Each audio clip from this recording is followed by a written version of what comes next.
Oh, excellent. Okay. Sorry, 1 second.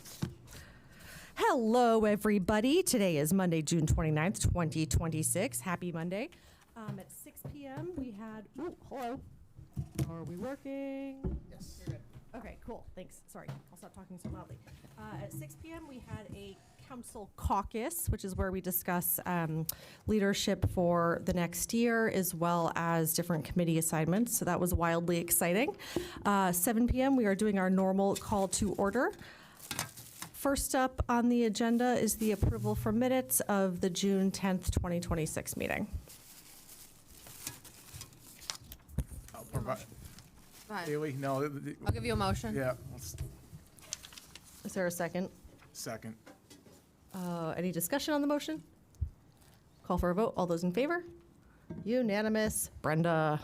Okay, before we get down to our normally scheduled business for the evening, tonight is our last meeting with the amazing Oh my gosh. Counselor Bailey Douglas.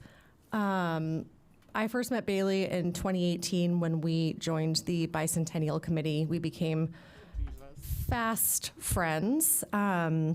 She was always incredibly measured and very even-keeled during these meetings, and I didn't really get a chance to see the legendary spice that she has until it was the day before the Bicentennial meeting. The boys' varsity soccer team showed up to volunteer. They were all wandering around, and Bailey literally turned into the most hardcore, must have been a Red Sox coach moment, but turned in, started bossing these boys around. I don't think they know what hit them. Scarier than a drill sergeant, but she's got that fire in her, and we adore her for it. We are going to miss you so much, but just some of your kind of big highlights, apart from your snark and your legendary one-liners. You need something done, Bailey gets it done. Bailey jumps into some of the hardest conversations. We needed someone for the building committee on the new school project. She joined that committee. She gave some real sass to the architect when he needed to hear it. She was one of the individuals that brought forth the relooking at the cost sharing agreement, which is kind of opening Pandora's box. It's the third rail. A really tough conversation, and she puts herself forward and fights like hell to repeat that guy that ran for governor, and I don't think got it, but nonetheless, we are so impressed with your candor, your ferociousness, dedication. We are not so impressed with your driving skills, but Chip Rumsey, who's in the audience tonight, will be very happy to know that she'll be off the road at least 2 more times of the year and not pose a public danger to the residents of Cumberland. I will stop talking, but we adore you and we thank you for your service and we miss you and we hope that you will return back. Would anyone else like to say anything? I was saving my comments for the end. I think other folks might want to say something. Oh, okay. Or not. That's okay. All right, so I'm not much for goodbyes or personal stuff, but, the race for the motion. And I just don't know who's going to try to step I up know. and It's going to be a lot. take that challenge from You're you. going to have to work, Andrew Jeff. will.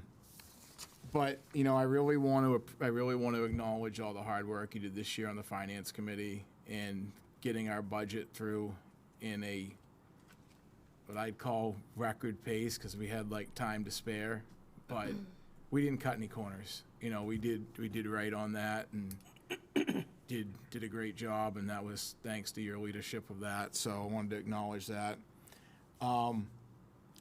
You'll definitely be missed up here, and honestly, I hope you stop by and visit once in a while. Oh, I will. Okay, good. And that's all I got for you, short but sweet. So, Cool. Fine. I don't have anything planned, so I'll try my best. You're amazing. I'm going to miss you. I know. You have an insane attention to detail. Anytime you're in charge of anything or putting your hands in anything, it's made better because of it, because you're there and you've looked it over and figured out ways to improve it, make sure that it's up to snuff and nothing crazy's going on. Watching you as a regular person before I ran for council, well, all of you really, and attending meetings and stuff and seeing how you conduct yourself and how you were making such a big impact is one of the reasons why I decided to run to begin with. So I appreciate you and I'm going to miss you. Thanks, Denise. Yep. Yeah, Bob, what do you got? What do I got? Working down the. Ankle bracelet for you. So I mean, you take a trip out to the hallway there, and you look at the pictures, and you know, I know most of the people up there, and they're honorable service, and you can be proud to add yourself to that group. People who step up and serve in this community are it's a there's that sense of personal accomplishment, and there's a sense of pride, and there's definitely a feeling from, at least from me, that you know you raised the bar, you met the goals, and your work here is not unnoted, and we wish you the best. thanks, Bob. Andrew, what are you going to say? Did I fill out the paperwork right? I don't know. You obviously did not fill out the renomination paperwork correctly. I will say that, you know, when I was plopped on the the council and sat here between Mike and you, I couldn't think of a better spot to be for the experiences, the little comments on either side, and then to echo Jeff's point about the finance committee, just, you know, efficient, effective, and your desire to always keep looking for ways to raise income while lowering, you know, the burden on the residents, I think is really admirable, and it's gonna be tough to replace that. I hope that once your, you know, life settles down a little bit, you'll be able to come back and join us back up here, whether we're here or not. I think you'll definitely be a loss, are going to be a loss, and will be an addition in the future. You'll be missed. All right, Mike, make it good. You know, my best friend and I have to constantly remind our wives, leave the sarcasm up to the professionals. And they try, and they fall short every time, and they usually tick somebody off, they say the wrong thing or whatever. And then you came into my life up here on the council, and seriously, you're Batman when it comes to sarcasm. And I really enjoyed it. Bailey, if there was any hype before you came on the council, you lived up to every bit of it. You really did. And you've delivered a really good product to the finance committee, to the town, that we're all proud of you. But the bottom line is you did right by every citizen in Cumberland. So it's really, really appreciated. And as I've done, I think since, probably for the last 4 years, we have for you a parting gift. I mean, this is the only reason I ran for town council. Just so Oh you my have- God. Just so you have one of these. Nice. This gets me out of a speeding ticket, maybe? I don't know. So, you know, right on the head of either in the Oh, house. I have a spot for it. Good. Thank you, Mike. It's well deserved. And Allison, I think, got one of the first ones. And so, Oh, this is sweet. yeah. Thank you. But it's been my pleasure working with you. Mine too. I have some footnotes for you guys. I'll read them now. Wait, what about your chair? Oh, Yeah, let me read my not notes so first. fast, Counselor. Okay, we'll come back to your other gift. Okay. I don't have my glasses on, but all right. I wrote a whole thing, so get ready. All right. When I was elected to this seat in June of 2023, I had no idea what I was doing. And how it would shape me. And I'm extraordinarily proud of not anything that I have accomplished, but simply that I made it to the finish line.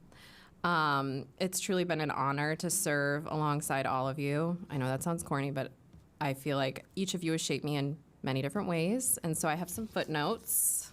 We'll start with Mike. Mike, you're a gem. You remind me daily that public service doesn't require us to agree on everything. It requires us to respect one another.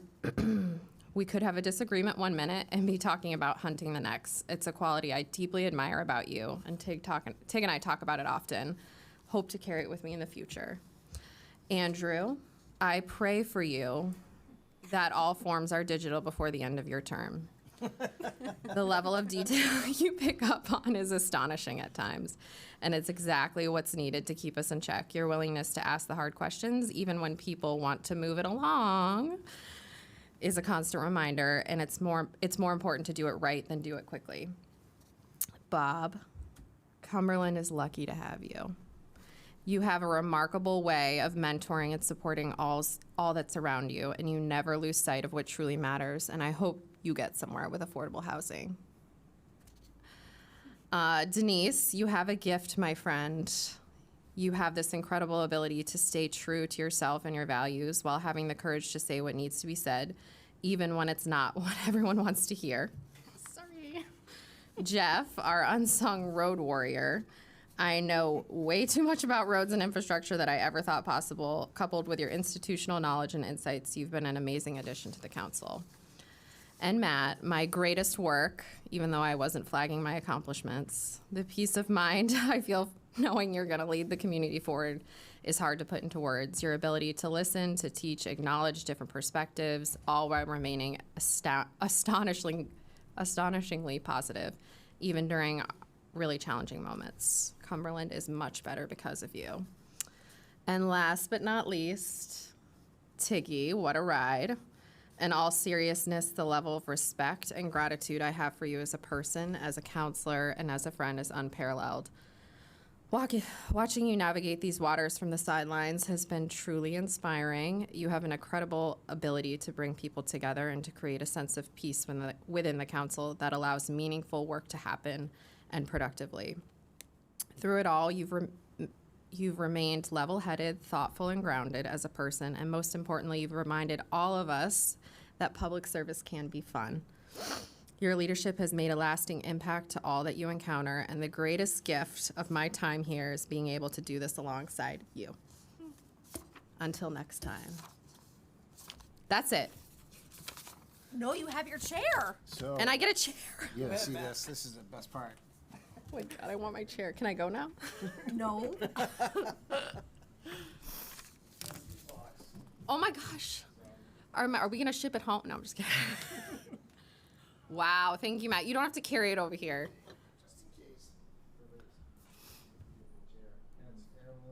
Love it. Oh my gosh, thank you guys. And thank you for the Rice Krispies. I know Mike got the no bakes for himself, but he was like, we could get Rice Krispies, but like there has to be no bakes. Oh, All right, let's do the update on the Twinbrook Playground. That's you. Good to go. Yeah. Let's do it. Just one parting moment, and I watched a couple of the Comedy Central roasts before I got here. I can't say anything that I worked on for material, but I just want to thank you, Bailey. Thank you. You're just awesome, and I'm lucky because I get to see you all in I the know. neighborhood, so that's pretty cool. Yeah, And I'll see you at the bus stop, I know. so that's pretty awesome. But Every day. thank you for being involved with getting me here. So, Pete, you're up. No, just working on that before I get choked up. I want to thank and introduce Pete Bingham, as everybody knows, our beloved Parks and Recreation Director and institutional whiz guy that we have. Pete's here tonight to talk about a plan for the long-range plan for Twinbrook, an update as to where we are at this point in time, as well as work on that started probably 3 years ago, has since been significantly revised and rethought with the help of of the Parks and Recreation Committee, and with a playground update for tonight. So Pete, I'll hand it over to you. Thank you, Matt, and thank you, council, for the time to run through an update. Little over a year ago, we were,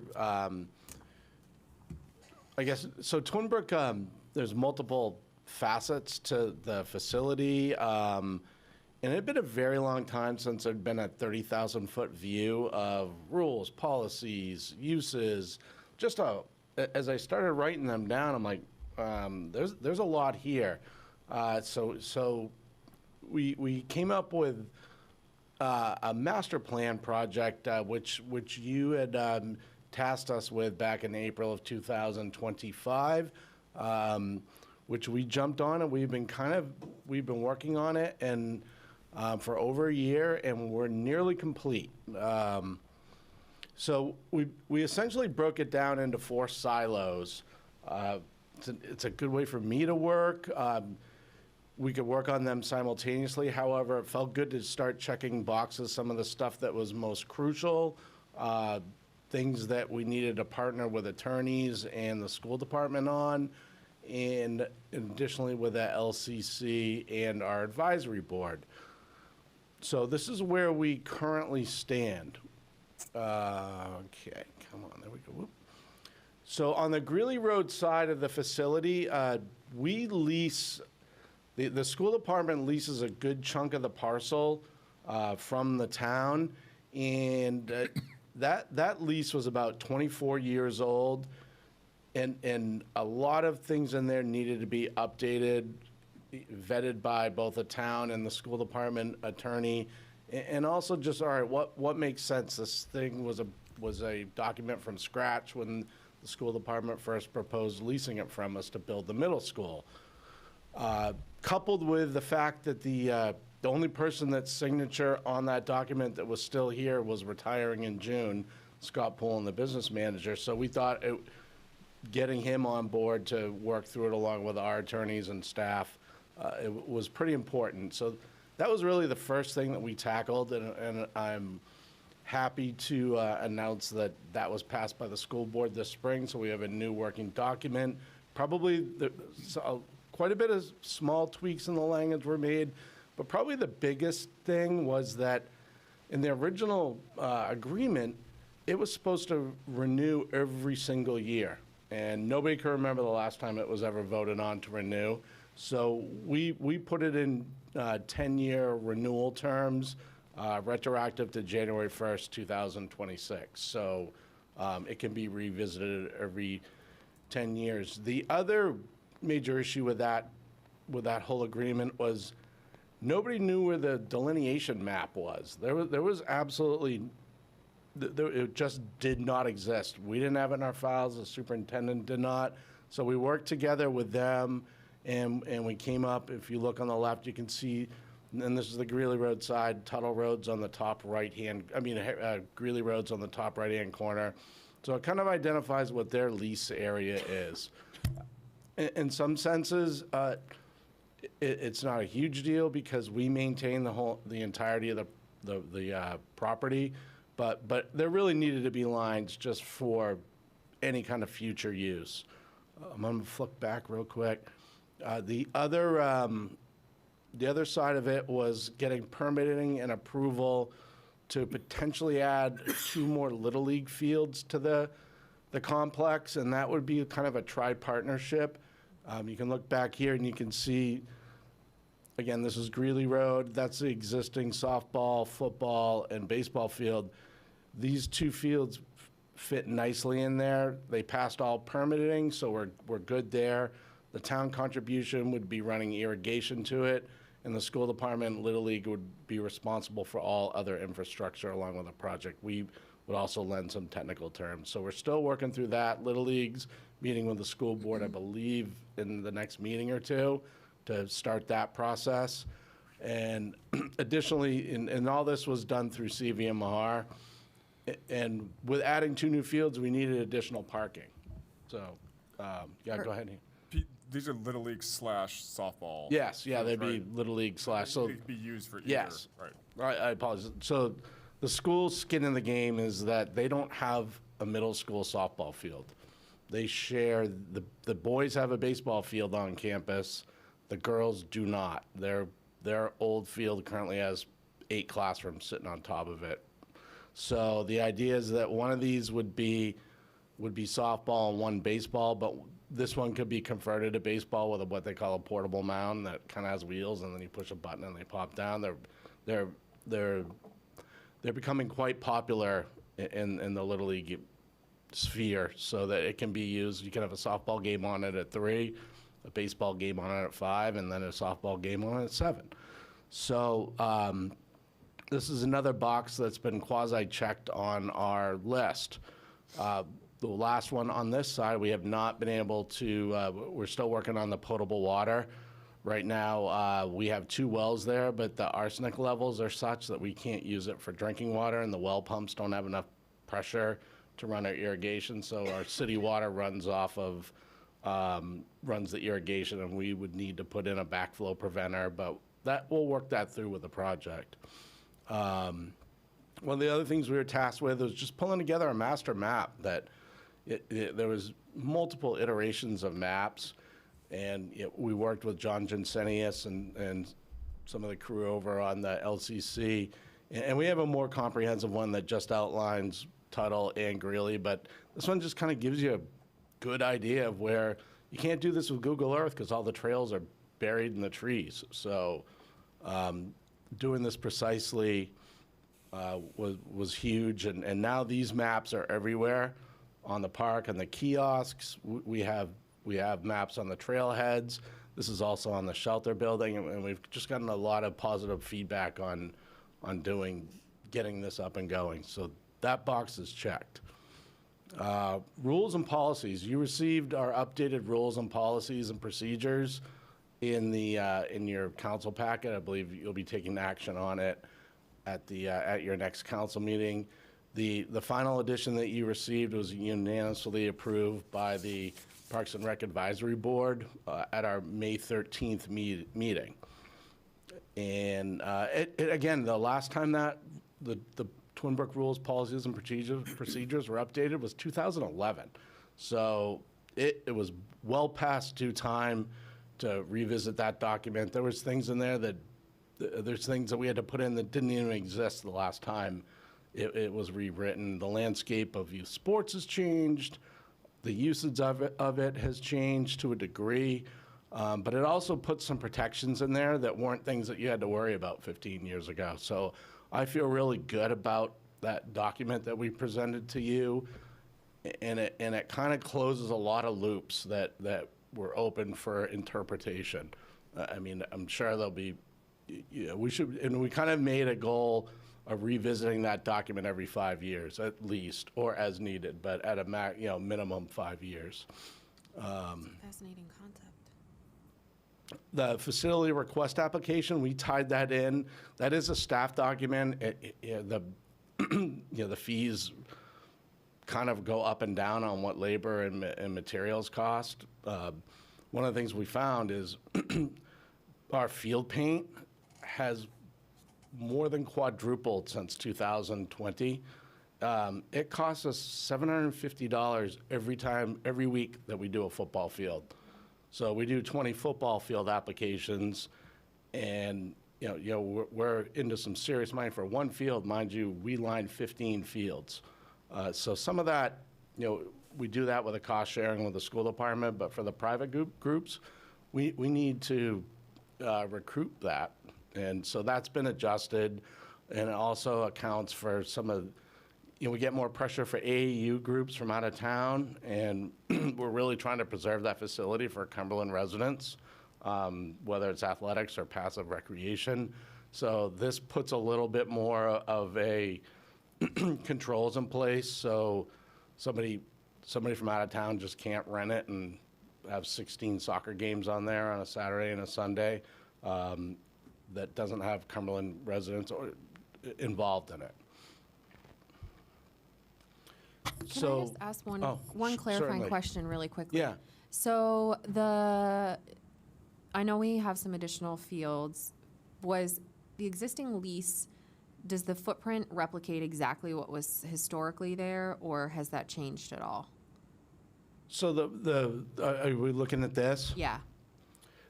Historically, because yes, so this area, open space here, Yeah. when the lease was signed, it was always designated as the field hockey field. Okay.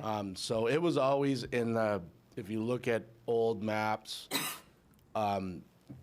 we superimpose these baseball fields, and it used to be a rectangle that said field hockey field. It just never Okay. got built. Question. Yeah. Why not expand it up to that road line? Do we not own, is that not Twin Brook there? So, Yeah, there's a property, you can see the That's a property property? line, yeah, Okay. that's the carve out for the Fowler Farm. got it. So this is what we own, Max. Okay. yeah. All right. And then we sold them another parcel, I don't know, 7 or 8 years ago. Yeah. Okay. So, Sorry. yeah, no, that's a good question. But all this is kind of the wilderness trail, and, we want to maintain control over that. Plus there's some forestry stuff going on there that we're going to be working on this fall. So that's essentially the idea there. So kind of the crowning achievement, I would have to say, through all this is we finally have a playground going in at Twin Brook. This project has council approved funding for the playground back in 2024. We've had some starts and stops along the way. I would say a bulk of the work that we did in terms of the structures we're using was done 3 years ago with the original playground committee. We just got it across the finish line over this past year, and on May 13th, the council, the Parks and Recreation Advisory Board unanimously approved the project as submitted by the playground subcommittee. So that box is checked, and we're super excited. We don't know about the timeline. I'm meeting with the playground representative tomorrow morning, just to kind of talk about timeline, but that is all in place. So this is the concept of what it's going to be. They're going to have, it's not as light a green. It's going to be more of a forest green.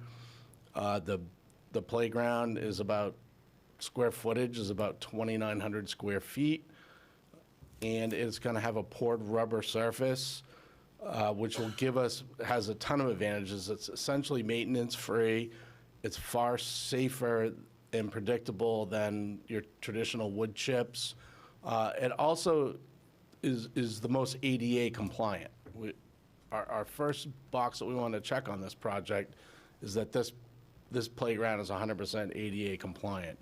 We're going to have a small ramp. It's going to have 8-inch landscape timbers in a rectangular fashion, and we're going to have a small ramp at the grade necessary to get in and back down for any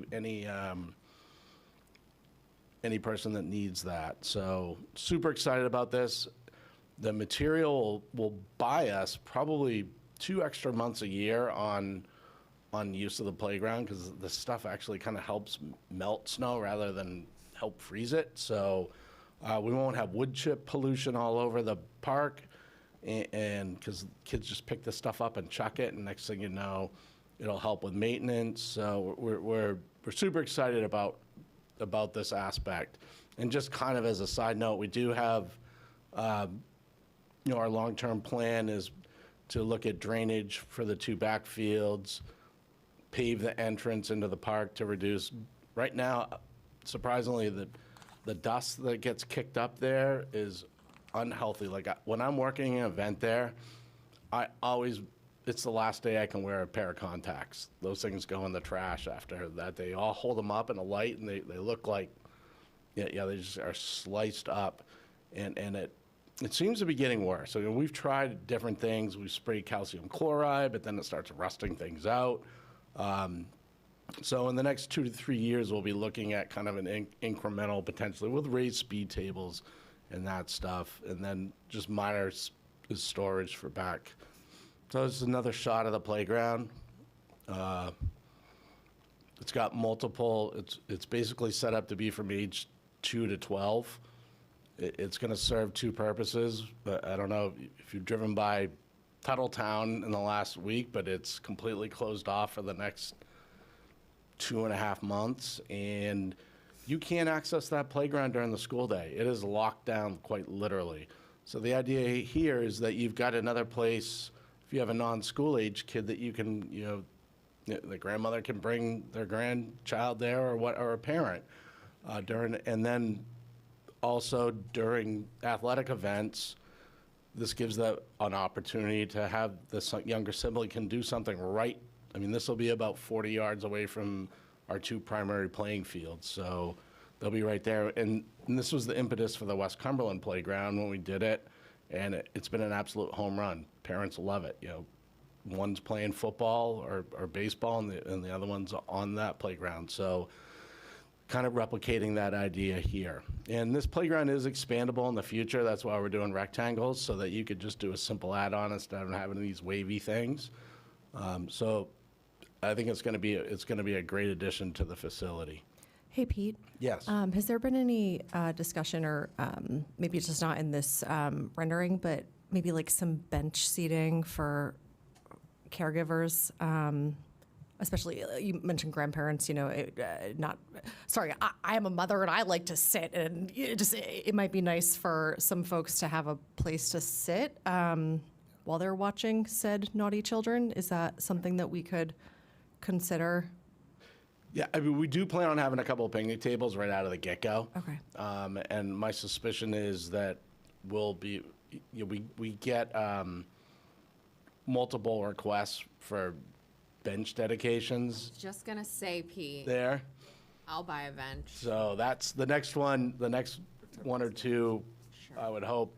Obviously, we give the person, the benefactor, the choice of where they want it. 'Cause oftentimes they have a favorite trail, favorite space, but I'm definitely going to try and steer some benches. A lot of people, they just want acknowledgement of their loved one, and that'll be the highest traffic area for acknowledgement for sure. So that's the idea. And I wanted our vice chair of our Parks and Recreation Advisory Board and chair of the Playground Committee, Bill Hansen's here in the audience tonight. You wanted to say a couple things, Bill?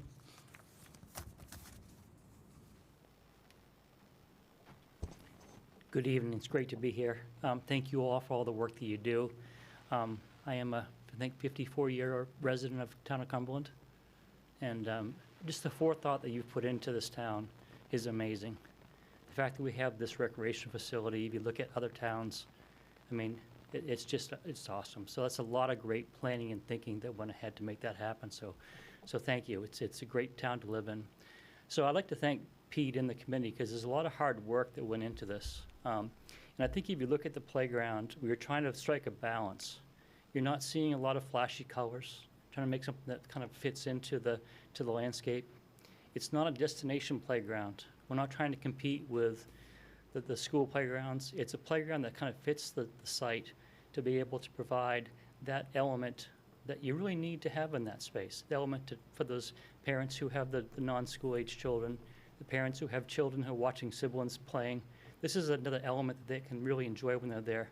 And I had my kids all at Twin Brooks when they were growing up. It was great. That element wasn't there. And if you go to a lot of the nicer parks, there is an element of play that is provided. So I fully support this project. We have a great recreation board.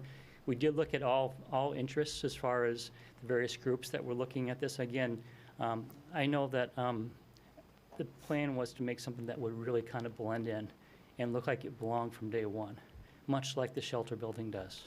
Again, it's great planning. So I want to thank Pete for all his hard work, because he's worked really hard with us to make this get to this point. Thank the council for your support financially, because it is a big ticket to do this, and it's going to be a great asset for everyone in the community to have this. So thank you. Thanks, Bill. Thank you, Bill. And Bill kind of understated his role in the whole thing. He's an engineer by trade. He's put in multiple playgrounds, so it was a great sounding board for ideas. And, he helped, kind of bring it down to a level where you could understand. I mean, playgrounds are not cheap. It would blow your mind what these things are going for now. I mean, I look at the West Cumberland playground right now would cost us $150,000 to put in, and we did that for 47, just 10 years ago. So that's how it's evolved. So just real quick, lastly, Sorry, Pete, I think Denise has a question. Oh yeah, sorry. Just a quick one. Two questions, actually, because you just mentioned financing. So just for the record, this is at or under budget for what was Yeah, it's under budget even with the contingency, sweet. so we're in good shape.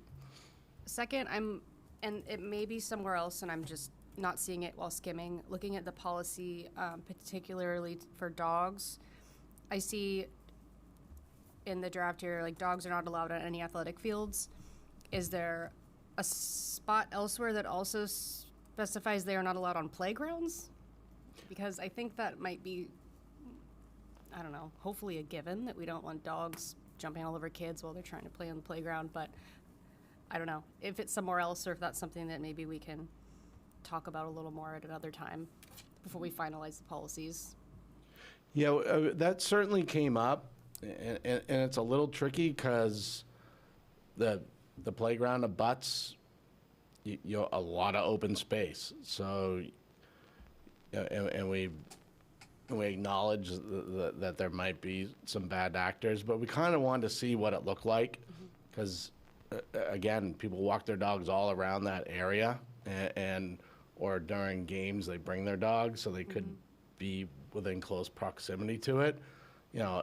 If somebody's putting their Chihuahua on the slide, I'm probably gonna have to put my foot down. But at this point, I'm kind of hoping that people use common sense. But we'll see how it goes. I think that, I personally think it would be reasonable to discuss maybe off-leash dogs versus on-leash dogs, and we could have that discussion at some point. Perhaps, I mean, young children with dogs on or off leash. There's lots of kids who are afraid of dogs. It's a playground for children. It's not a dog park.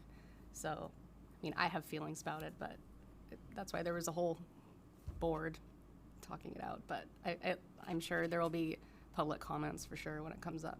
I think kids deserve a safe place to play without fear of animals doing whatever to them.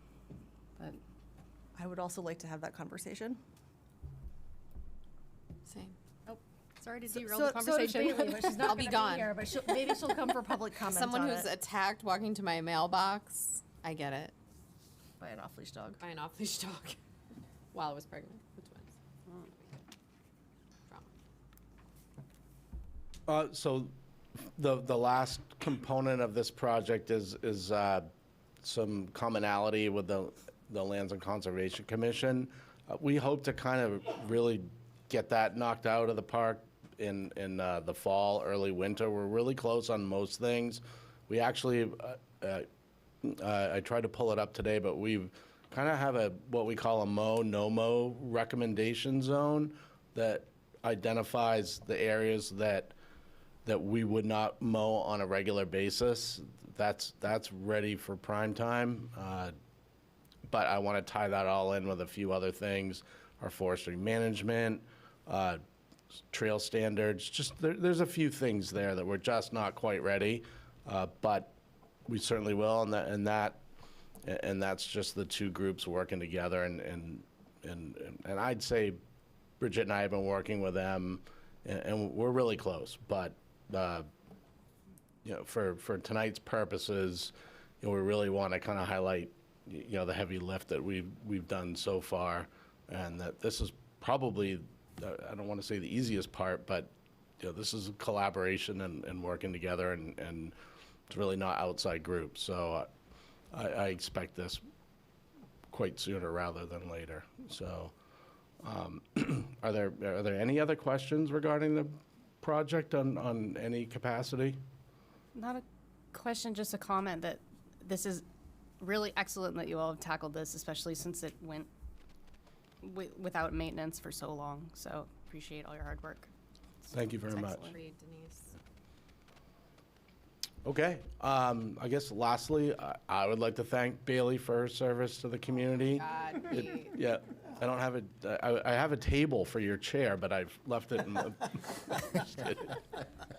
But No, I don't have any furniture at my house. Like, what's happening? in all seriousness, though, Bailey was on the Parks and Rec Advisory Board when we kind of kicked off the playground, and Scary. she knows the trials and tribulations of it, but she was super helpful, and she got our compass pointed in the right direction, and a good reason why we're here today was her guidance and suggestion. So thank you. Thanks, Pete. If nobody has any other questions, I will.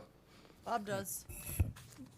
Pete, great job, great job. I just want to acknowledge the Dillenbach families that made this parcel of land available. So many people in this community, from Knights Pond to Rhines, there's so many people with vision that had a piece of land that didn't sell it to the highest and worst use, if you will. But this piece of land was retained by the town, and I remember the conversations that how it went. And anyways, it's important that we remember those that have contributed to this town. And the Dillenbach family is certainly one of the couples that we should make sure that we remember why it's there and be grateful for how many people use it. 100% concur. And, as you get further away, fortunately, right at what we call the A loop, there's a giant stone with a 2 by 2 foot plaque that acknowledging the Dillenbach family, their heritage, and their commitment to the community and the parcel of land. So that'll be there for forever, hopefully. So Maybe they get a bench. yeah, right. So anybody else? Maybe it could be the Dillenbach Playground. What are you gonna do about naming it, Pete? I was. We hadn't really talked about it because I think it naturally it would be the Twin Brook Playground. Yeah. And I do kind of get nervous going down the naming rabbit hole. Okay. But that would be for you guys to decide.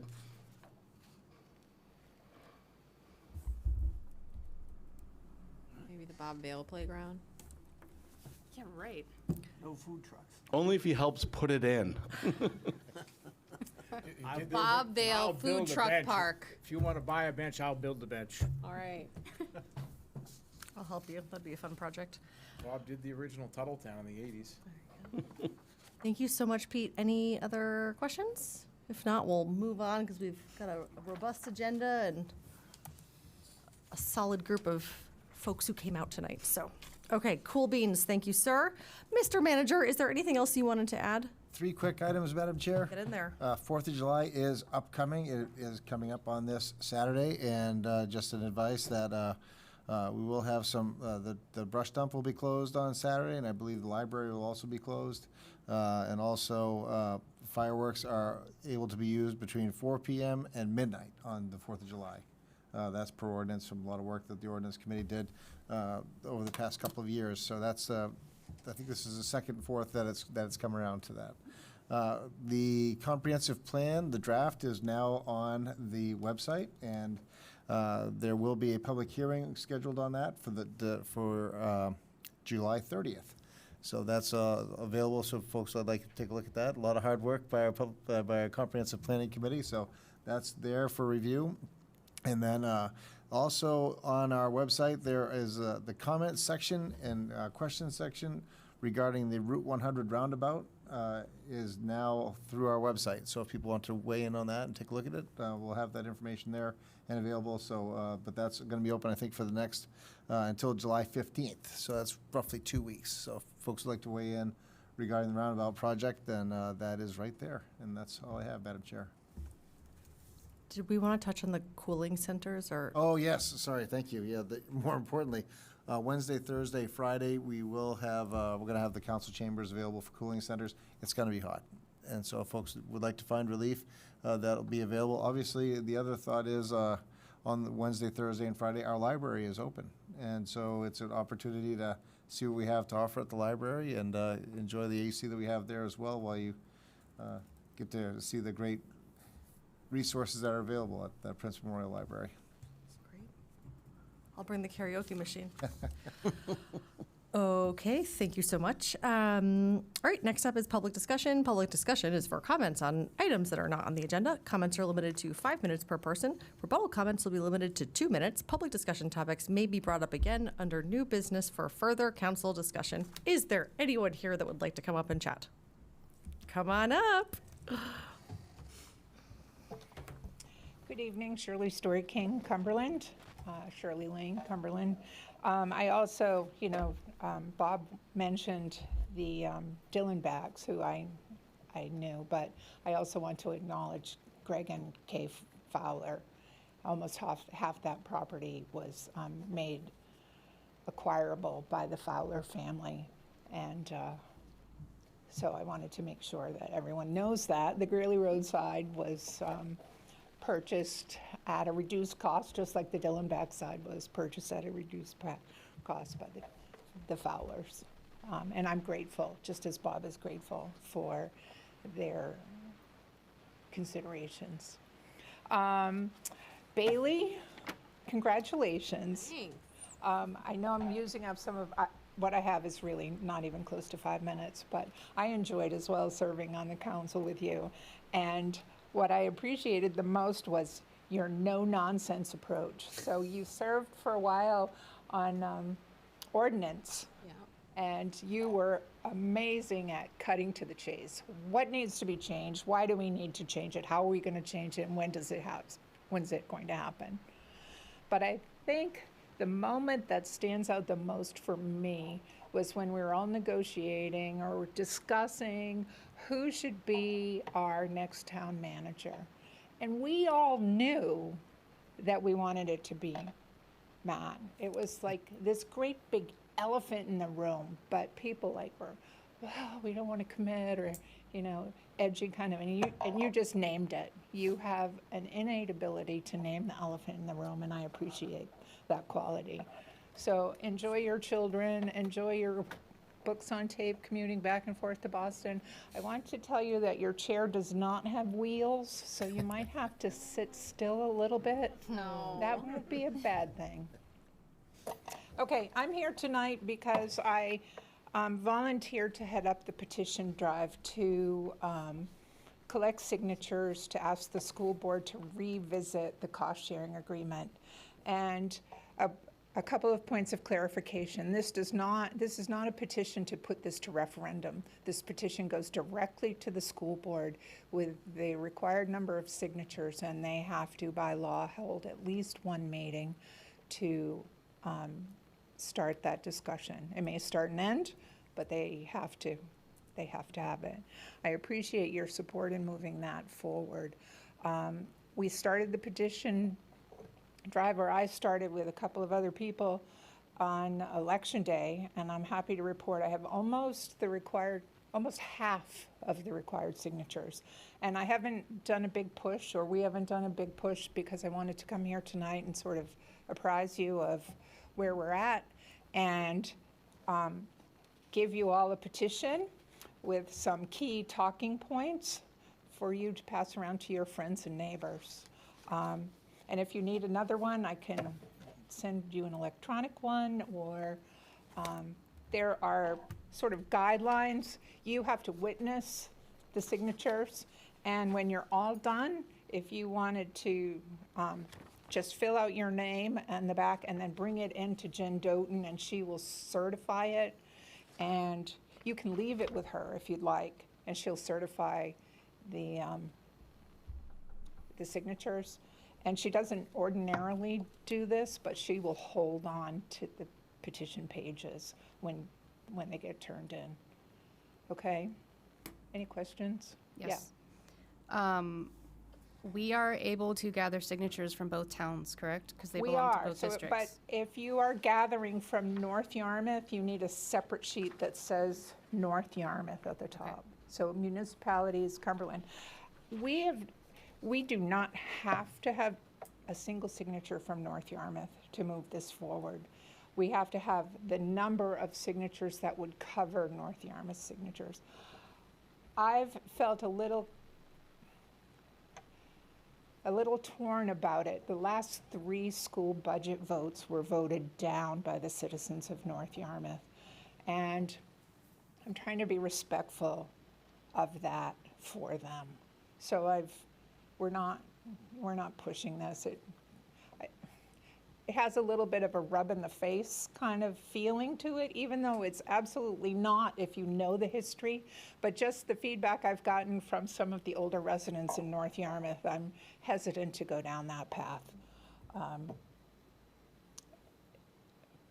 There are several people that have spoken to me that support it just because the cost-sharing agreement will be officially 60 years old next month. July 15th, I think is the date. I can't, and not all things, some evidence, get better with age. So that might not be something that's gotten better with age. And I think even if the only result we get by revisiting it is to put a clause in that says we will revisit it every 5 years, like RSU 5 Freeport-Durham Panel has in theirs, it would be a very good thing. Okay, any other questions? I just wanted to say thank you for taking this on. We really appreciate Well, I it. made a promise when I left, so I'm trying to keep my promise. Thank you Thank you, nonetheless.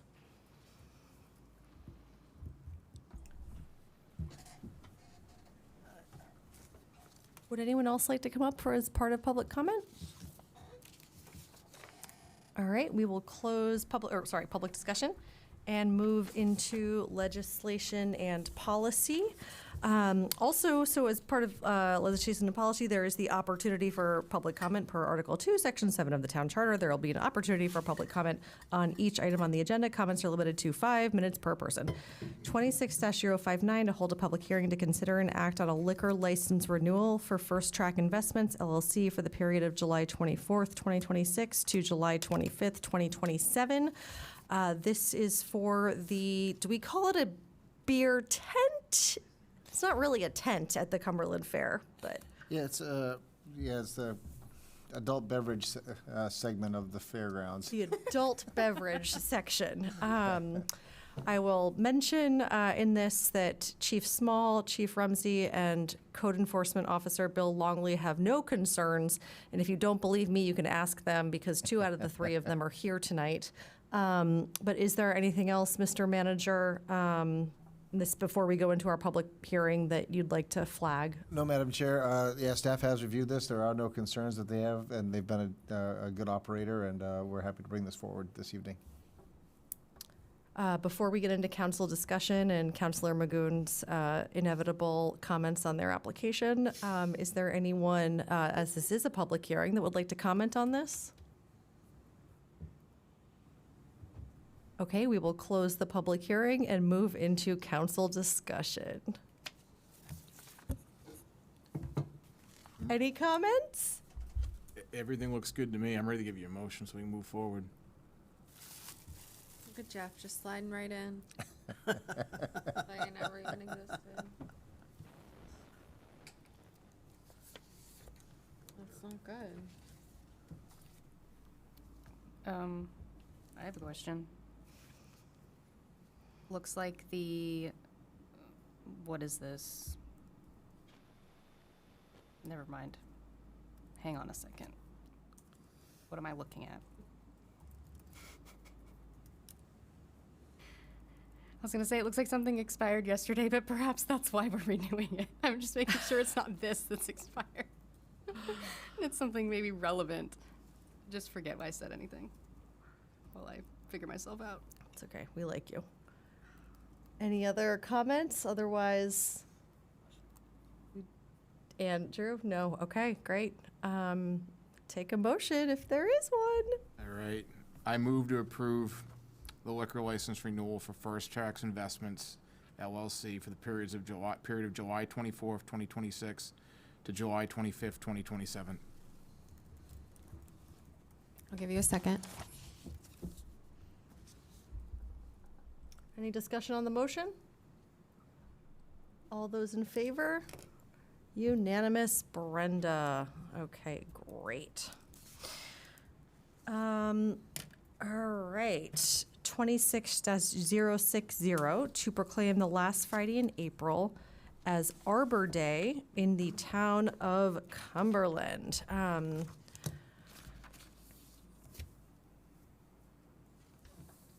This is for 2020, sorry. April of 2026 has already passed? Yep. So this is for 2027? Yes, this will Okay. be for 2027. All right, excellent.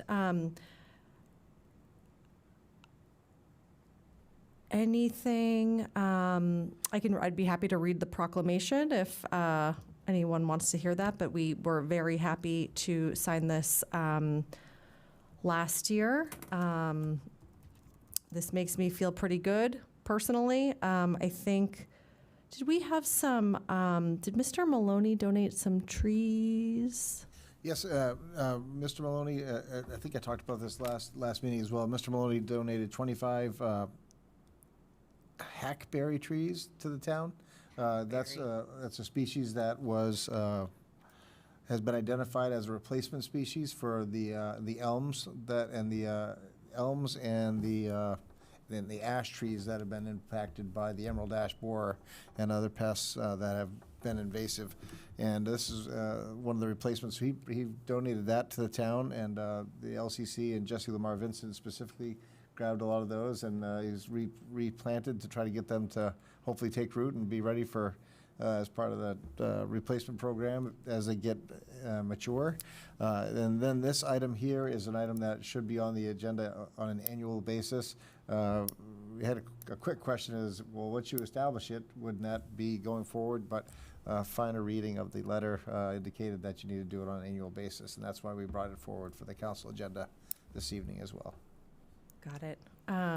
And I think also, and Ellen's here I won't. But I know that the forestry subcommittee, I think, has made an area within the town orchard to repropagate, right? Oh, Denise, yeah. But in the spirit of. It's a tree nursery where basically taking trees that should be resilient and also to replace what is removed with invasives work. Because if you clear out an area, the invasives are just going to come right back, especially if you're just mowing everything down and you're not taking out seedlings or protecting them, the ones that you would like to grow. So, plenty of open space in the orchard. So, little area there now for a native tree nursery, and then just stick them in areas that have been treated to try to repopulate.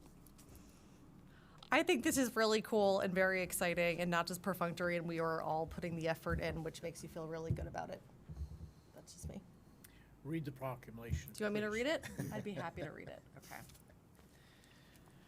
Okay, official proclamation.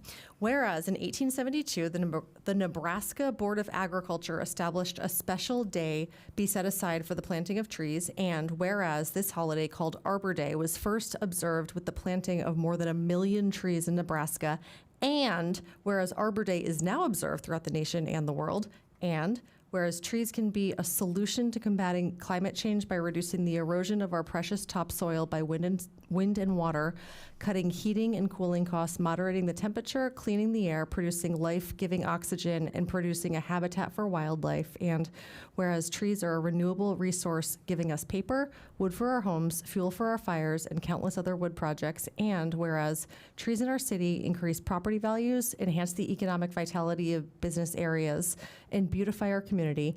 And whereas trees, wherever they are planted, are a source of joy and spiritual renewal. Amen to that. Now, therefore, we, the town of Cumberland, Maine, do hereby proclaim the last Friday of April as Arbor Day in the town of Cumberland, Maine.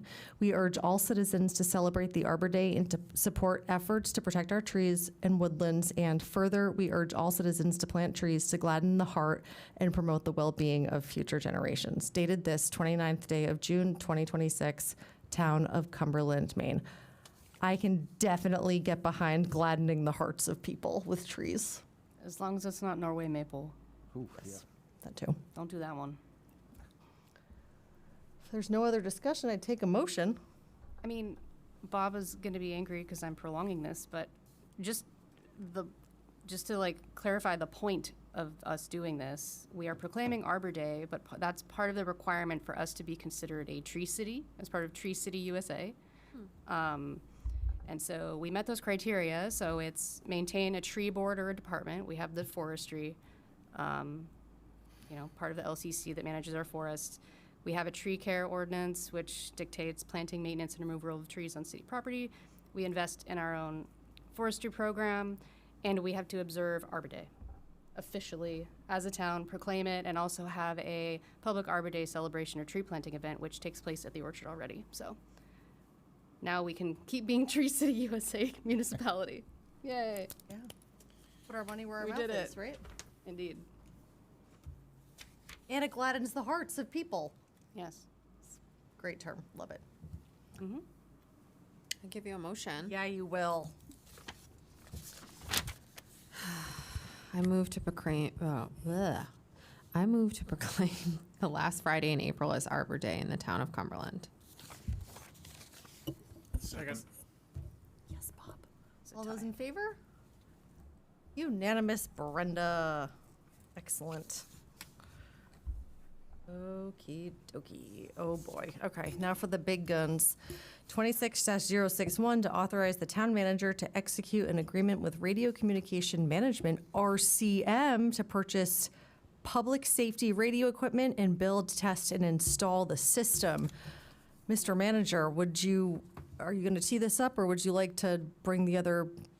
I'd like to tee it up, Madam Chair, and we have our in-house expertise with us as well this Excellent. evening in the forms of Chief Rumsey and Chief Small. This is a culmination of a lot of hard work by our public safety crew, specifically regarding the radio telecommunications for the town. It's a lot of hard work that's been done. I think Chief Rumsey's been working on this since he started here, and so he can give you a lot of the background on that and has in the past. But this is the culmination of the work that we've been doing with RCM, who is our vendor for the equipment and the installation of that as we go forward. We have now secured agreements, you'll see, I think, over this meeting and the next meeting, we'll have a couple of other different agreements as well coming forward. This is the first one, and this is really for the equipment, so we can get that on order. There's some lag time, obviously, to do that and get that moving. It was part of the approved budget process, so we've got that going forward. But we are excited to have this here this evening to get that part going. The next items we'll see will be an agreement with the county to co-locate with them on a tower over on Eagle's Nest in Gray. And then the next one we'll have as well with the gentleman, Dave Libby, who owns the property over there, to co-locate with them and lease the space, sublease the space that he has there. And then in the future, we'll have with WGME, the tower that they have up on top of Blackstrap at Mountain Road. And then finally, the last piece we'll see is when they do construct the tower down at the White Pine Church property down at the end of Tuttle and Forside Road. So Chief Rumsey can tell a lot of the other details as well.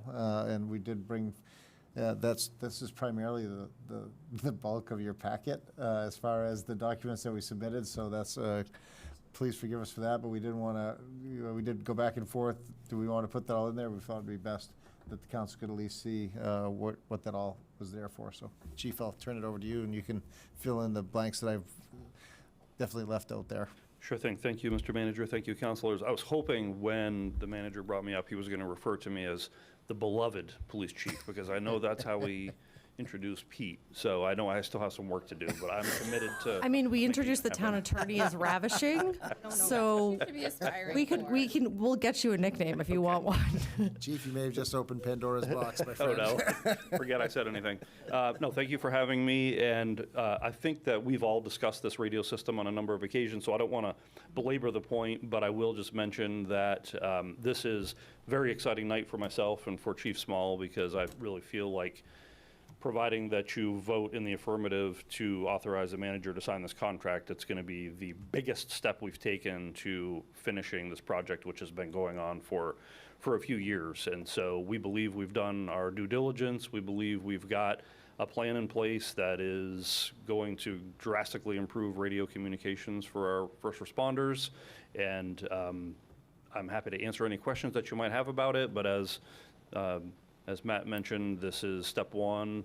We've already got one agreement in place. We've got this big one and then some other ones that will follow. And then hopefully this time next year, radio communication will be so much better for our folks. And we've talked over the last couple times I've been here about the areas in town where our folks can't talk on the radio, about the Statue of Liberty pose where somebody's got to take their radio off their hip and hold it up over their head, which is just ridiculous. And I think we have a chance here to fix all that, starting with this contract. So please fire away with any questions you might have, and I'll do my best for you. I think we'll start down the line, Jeff, and then Denise, and then. So first of all, this is exciting because I understand your pain, and I'm glad we're gonna rectify this. So I have two questions and then I have a comment. Excuse me, one question and a comment. I know, Chief, we spoke probably back in the winter time, and you probably gave me an answer and I forgot, but you know, while we're making this investment, did we look at like Public Works and how their radios are? Are they all good too, or? This actually, this proposed contract with RCM in the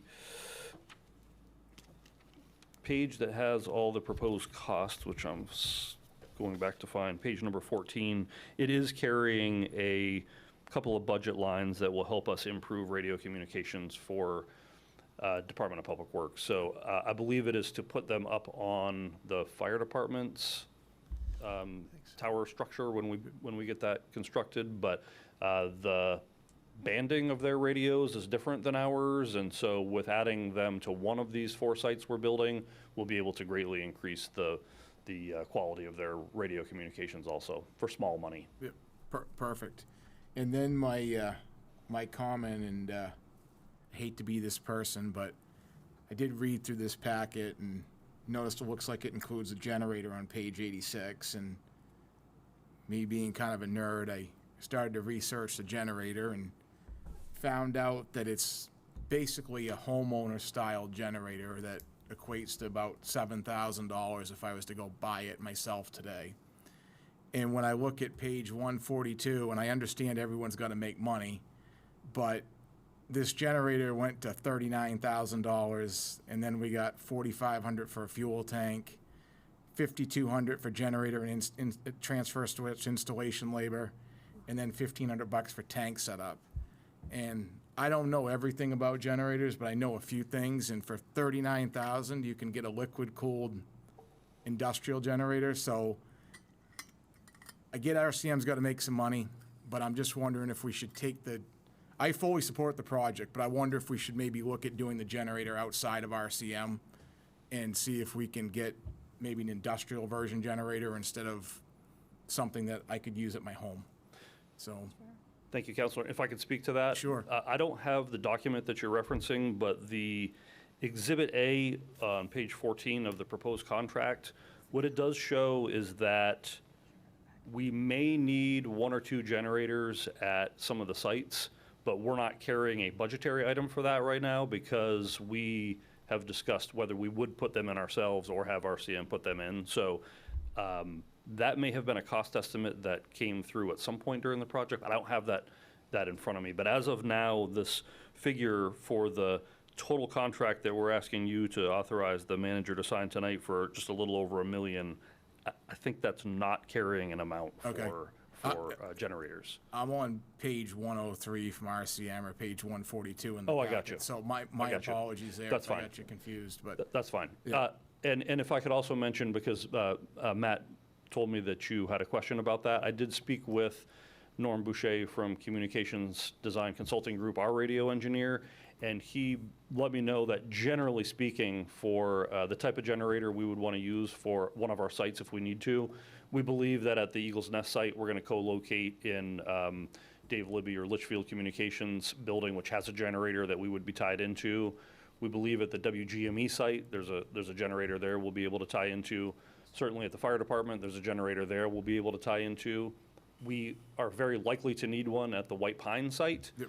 He said that would probably be something in the neighborhood of a 20 kilowatt generator, because that's the, you probably know much more about this than I do. That's the size of generator that you would want to have an automatic transfer switch, and then about a 300-gallon propane tank that would give you about 5 days of runtime if you came into a very serious weather event where power was down for a while. So I agree with you. I would think a setup like that is much less money than is being referenced in that document that you're seeing, and we 100% would be keeping an eye on that to be conservative and responsible with town funds. It's all I ask. And like I said, I'm on board. Just wanted to see if we could make sure we get the most bang for our buck, so to say.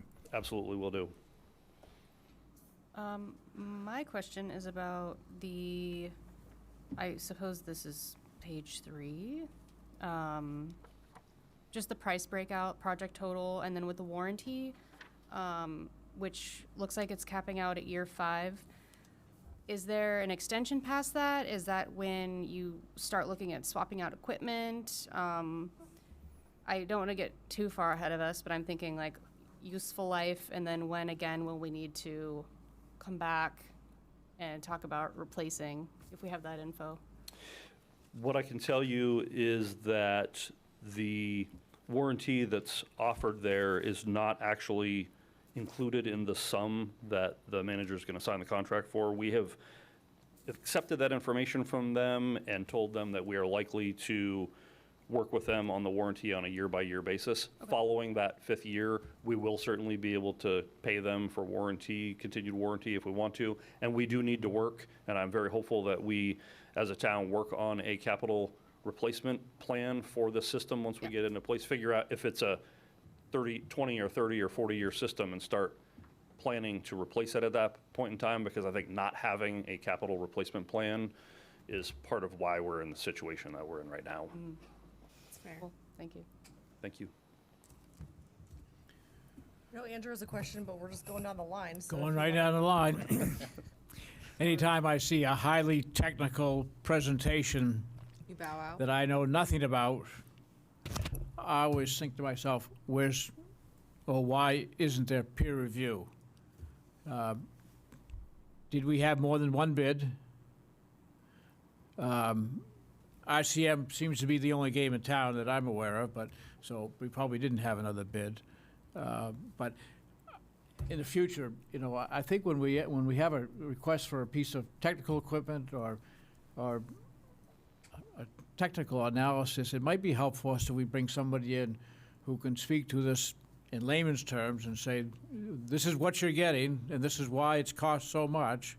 I know we've talked about the cost before, but it's a little difficult. I read through the whole thing myself, and you know, it's, you know, most of it's over my head. To Jeff's point, you know, when I put a generator in, it's a 20 kW Kohler. We carry a $10,000 line item, $5,000 for the generator, 200 amp transfer switch, $10,000. So, you know, it's, I guess I'm grasping at the pieces of knowledge that I have to put towards the whole thing. You know, okay, it's $1 million. So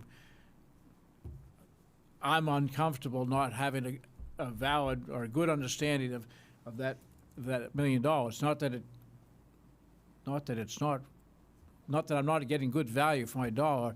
It's a lack of understanding and moving ahead. So I just would, you know, I think we just need to have some sort of a peer review, for lack of better words. Yeah, Councilor Vail, that's an awesome question, and we have had Norm Boucher help us from the get-go, and he's been kind of, in many ways, our owner's rep, and kind of, I guess you've got the vendor ghost, or the vendor devil on one side, and Norm Boucher as the angel on the other shoulder, and you know, we kind of worked with him over the past, at least the 2 years that I've been here, and Chief Rumsey before that, to make sure that what was being represented to us was you know, in line with best practices.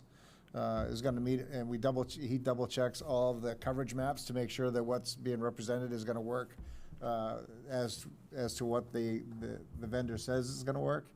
So he's been there from the get-go, in a sense, peer reviewing all along, making sure that what was being represented basically checked. And as far as the pricing, he's been with us in a lot of different conversations we've had with the past 2 years that I've been here, and I think to the frustration sometime with vendors, and that's kind of made us realize that we have the right person helping us on that. So he's really an expert that we've compensated to help us out with that, but it's been invaluable because we're end users, but we need somebody with that special detail, and he's been great from that side of it, specifically from where you're at. I mean, we just want to make sure that our folks, when they use it, they hit that send and receive button, that what there it is going out, but we need to make sure someone's going to say, you're spending $1 million of the town's funds.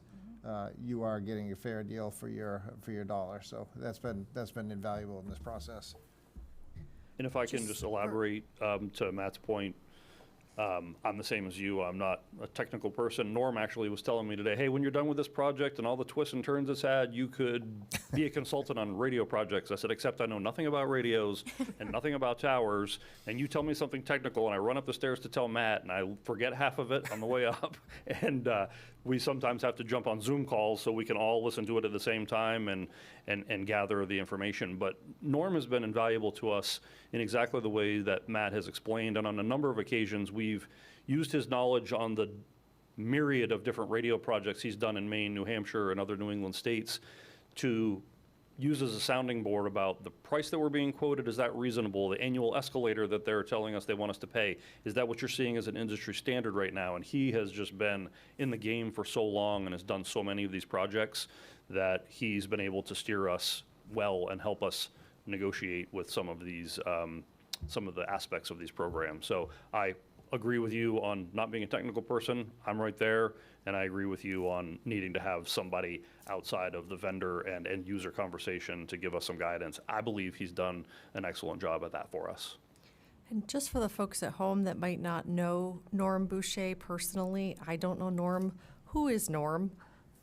Norm Boucher is the owner and principal for the Communications Design Consulting Group. We actually engaged with him, it's been more than 2 years ago now when we started this, to do the needs analysis to kick off this entire project, and we retained him on a sort of a per diem basis to help us review proposed contracts, MOUs, coverage maps, and those things. So he's come up a number of times to meet with council, to meet with us, to visit sites, and I talk with him on a weekly basis over the past couple of years. Awesome. Trusted advisor, sounds Yep, like. very much so. Great. Very much so. Andrew? So I just He have. doesn't even let me talk anymore. Nope. You're eating.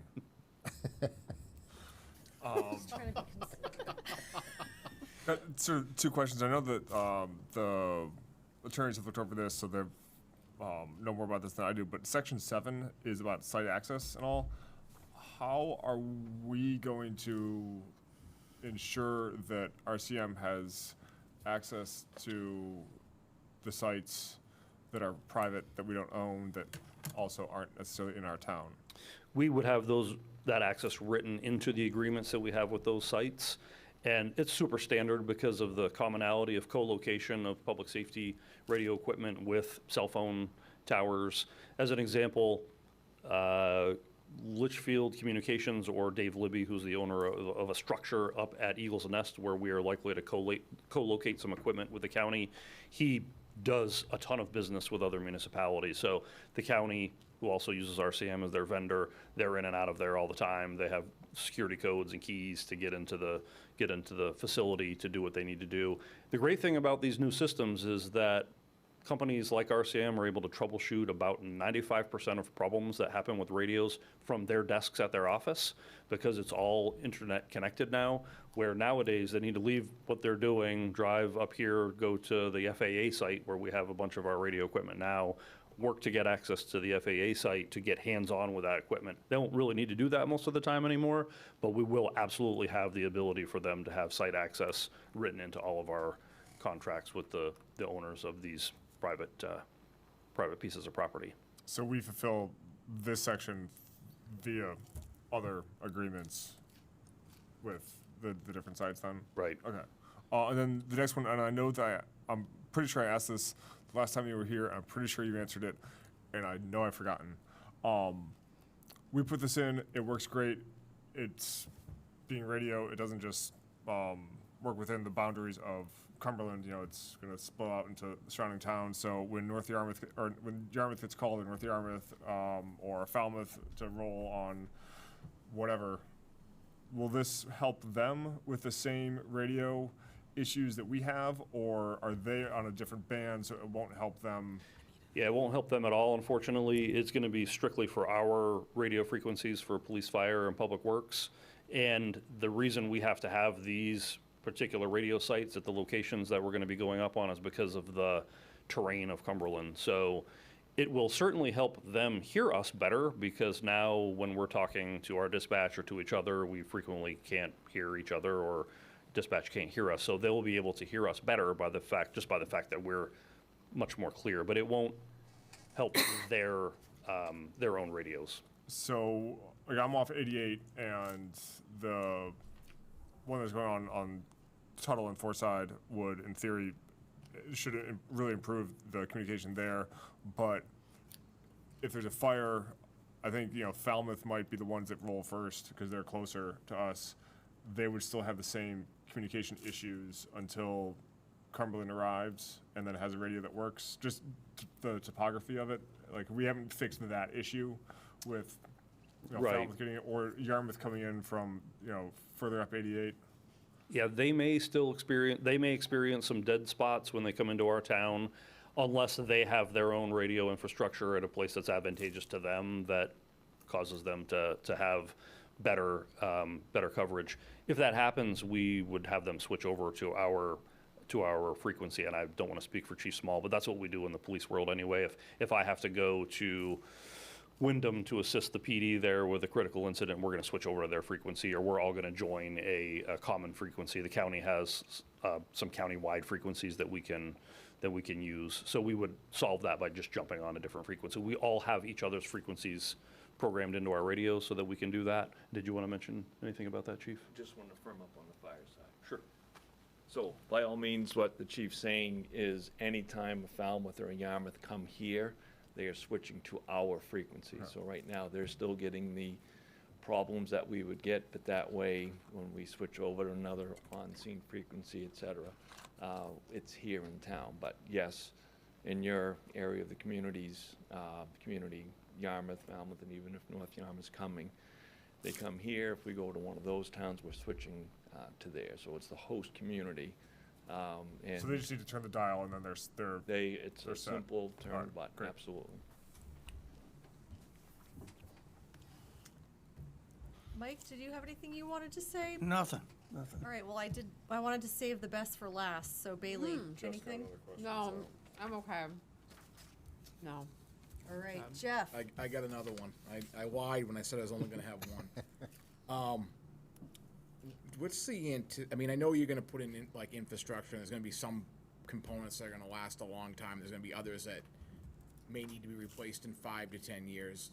Do we have any idea on like when we'll get the next major upgrade, so to say, with this new technology? If you had to take a guess of when it might be required, or? I have no idea as far as whatever the next thing is going to be beyond the RF or VF radio frequencies that we're on now. I don't know that. I think that safe to say that this will set us up really, really well for the next, I think 20 years is probably a really good round number to use for the bulk of the major components that are going in for this system. And technology is changing so fast, I wouldn't even hazard a guess of what it would be looking like that far down the road. Thank you. Sure. Any other comments or council discussion? Okay, if there's none, I would take a motion. Bailey? I'll give you a motion. I move to authorize the town manager to execute an agreement with Radio Communications Management, RCM, to purchase public safety radio equipment and build, test, and install the system. Second. Thanks, Jeff. Any discussion on the motion? All those in favor? Unanimous, Brenda. Wonderful. Thank you, councilors, very much. I really appreciate it. Councilor Douglas, it's been a pleasure working with you. Thank you for your support. of public safety during your tenure. And Matt asked me to mention very briefly before I get out of your way that you had spoken at a recent council meeting about concerns about coverage by the sheriff's office in Gray with them terminating their contract deputies up there. And so what I wanted to let you know is that I've been working on what I just call a written order for my troops about how we're going to handle mutual aid requests in Gray moving forward. Very important that we maintain a great working relationship with the sheriff's office. We back them up regularly. They back us up. We're a small agency and need help on a semi-regular basis. Sheriff has reviewed my draft order. He likes it. He thinks it's very reasonable. I just want to give my leadership team a chance to review it and chime in on any thoughts or concerns they may have. And then as soon as I do that, probably later this week, I'll be able to get the finalized document to Matt so that he can share it with all of you. And what we'll be doing as we move forward, once we put that into place, is myself and Captain Coe will just be monitoring the number of times we're going over there, the number of times we're getting help from the sheriff's office and other agencies. And if we start to see things get really, really out of whack, we'll revisit the issue to make sure that we're not going to Gray to be a substation of the sheriff's office to assist with non-emergency calls over there, and that we are maintaining our focus primarily on the residents and visitors to the town of Cumberland, because that's what we're all hired to do. So just know that I'll get that document to the manager, and then I'll be keeping my hand on the throttle for sure to make sure that that doesn't get away from us. Thank you. Thank you. Just thank you as well for this project. Their safety has been so compromised over the years with our present radio systems. What you guys did tonight is huge safety for fire, EMS, and police. So thank you. And Councilor Douglas, yes, one of the things everybody's mentioned something, when we go through the budget process, you're straight on with us. There's no wondering where things are at. You work on data, facts, everything, and we're happy to bring that forward. So thank you. Hopefully that's it's been contagious to the rest of your partners here, because you've been straight on, and that really works well for us. So Thank you. thank you. Thank you. We'll have nicknames for you both at the next meeting. Don't worry. Name tags. Thank you both. Okie dokie. Next up, 26-062, to authorize the town manager to execute a 3-year contract with Cumberland County General for General Assistance Administrative Services.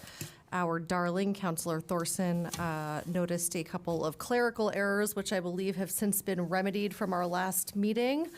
And we are continue to feel pretty good about outsourcing GA. We love Paige. She does a bang-up job. Anything to add in, Councilor Thorson, as you had initially flagged a couple of things, or? I mean, it looks great. We have all the articles in order now. We have large pieces of red text now that didn't exist before that seem to be useful. Sure, Matt, you can probably talk about that. No, I'd be happy to. Thank you, Councilor Thorson, for the for the collaboration on this as well. I did go through it with a fairly fine-tooth comb. It needed some cleanup, and went through it, made a number of alterations myself. So we provided you tonight, I think, the edited copy and the clean copy. It's been reviewed by the town's attorney. So I had Mary Costigan go through all that. We did send it into the county, so the county has been advised of this all, and they're okay with it.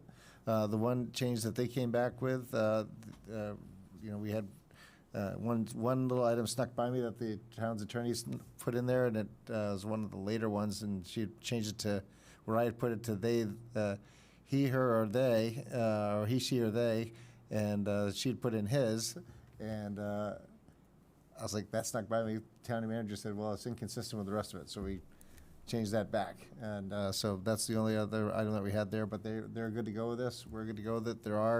You may have noted that there are items in there as far as when payment should be done by, paid by, the dates by which, if they are going to have increases, that they let us know by a certain date.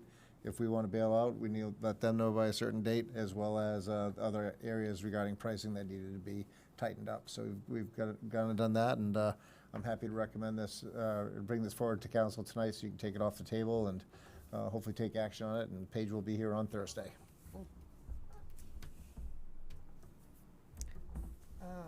Andrew.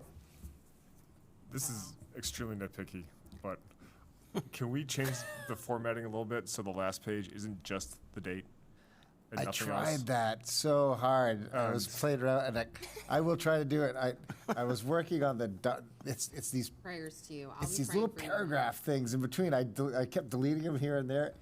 I'll tell you, I took half of the hair I have remaining off trying to get that. So we'll keep working on It might that. just be a track changes thing that will fix itself Yeah. once you get rid of the, like, because there's Yeah, you know, it's painful. some sections that are still in here that won't be in here, but just seeing that of a page is just a date. I just think of myself So frustrating. where there's just loose paper and you just see a date. You're just like, what was that for? Yeah, we'll Just to piss you off, that's Yep. why. I know. Oh, it was Sorry, doing a that was pretty good probably job with not okay me, to so say. don't worry. Yeah, this is the only part.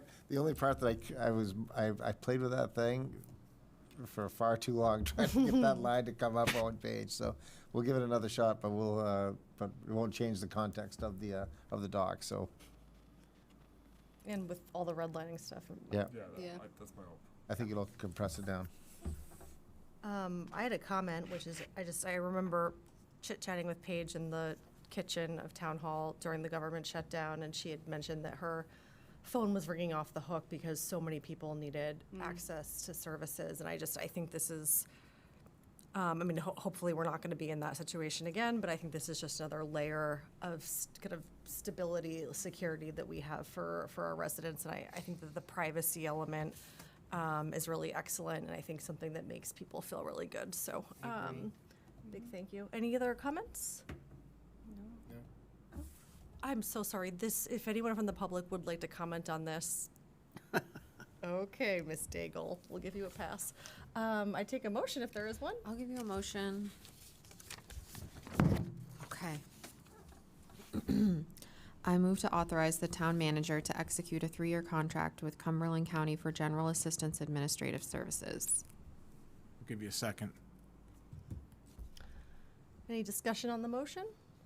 All those in favor? Unanimous. Brenda. Okay. Next up. To consider 26-063, to consider and act on commercial haulers license renewals for FY '27. For those of you at home, this is something that we do annually to ensure that the waste management entities are meeting our standards for equipment and service. Very serious stuff. Anything to add in there? I got a couple of things. Yeah, get in there. All right, so first of all, before I go any further, I'm going to give this disclaimer like I did last year. 5 of those companies do business with where I work, just in full transparency. I don't deal with them, but it's just to be clear. I wonder if we need to revisit our fee. I mean, it's kind of low for what we basically allow them to come into the town to do. And the return on the investment, I think, is pretty quick. I'm wondering if we need to revisit that and look at a higher number on it. Can I say something? Yeah. Oftentimes, and Bob, you can correct me if I'm wrong, or Matt, but oftentimes when you're pulling a building permit or other permits, it's based on the volume or the price of what you're doing. So I'm doing a $200,000 renovation, so I'm paying a percentage of that renovation cost as my permit price, right, Matt? Why are we not taking the same structure model to this? So we're paying you, $1 million.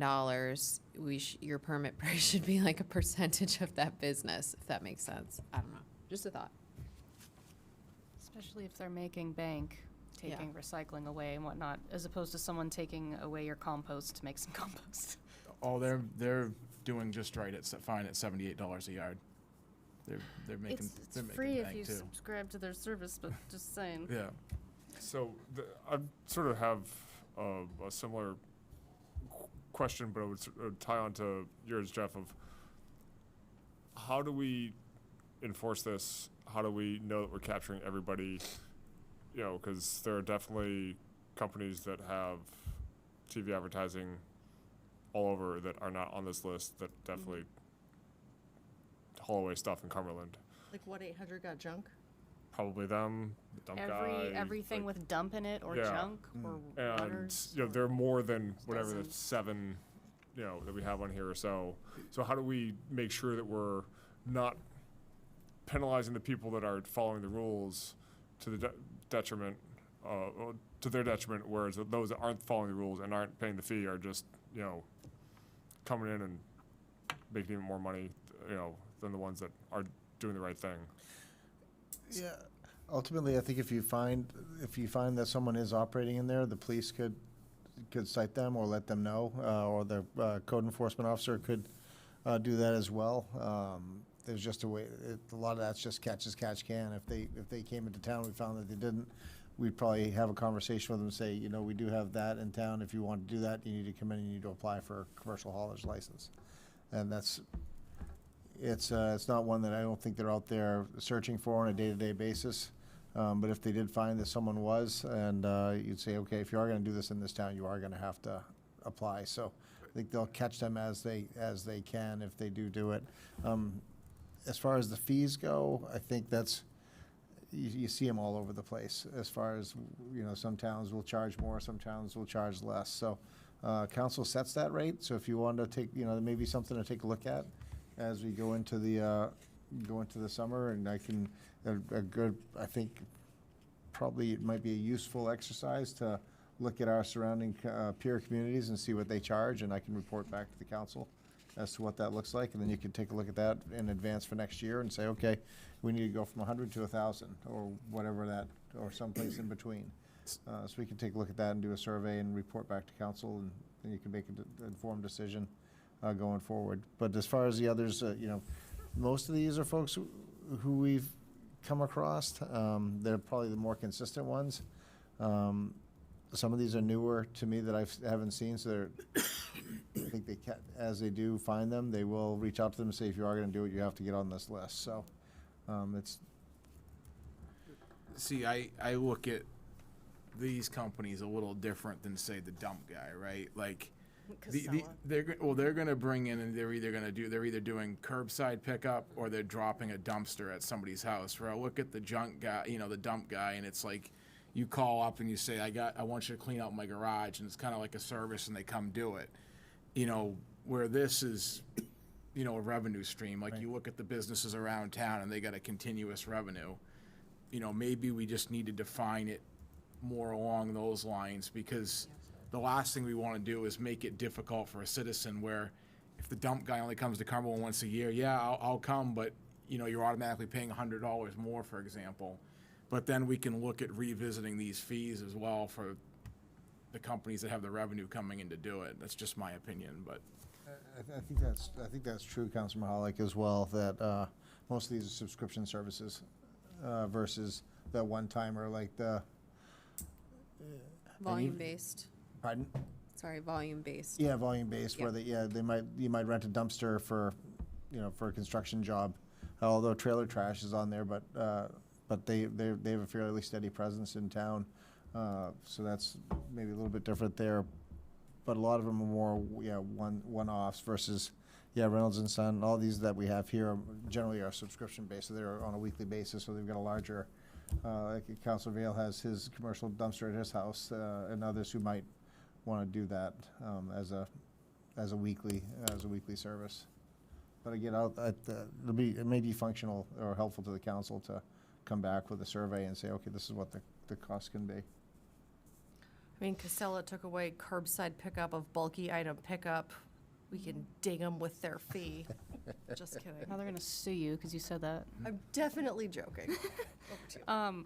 I think it's a good idea to benchmark other communities, what they're doing. I think it also might be worth looking at that language, like Section A under commercial haulers, on how it's defined perhaps, or break it out more specifically, like, so that we're not like, hey, every dump, et cetera, person ever, like, you're now in trouble. I don't know, if we're really going toward more commercial stuff like Casella, you know, repeat customers sort of situation, if we can define that in some way so that smaller outfits don't feel like they do need to get a permit if they don't need to, and it's kind of like honor system at that point.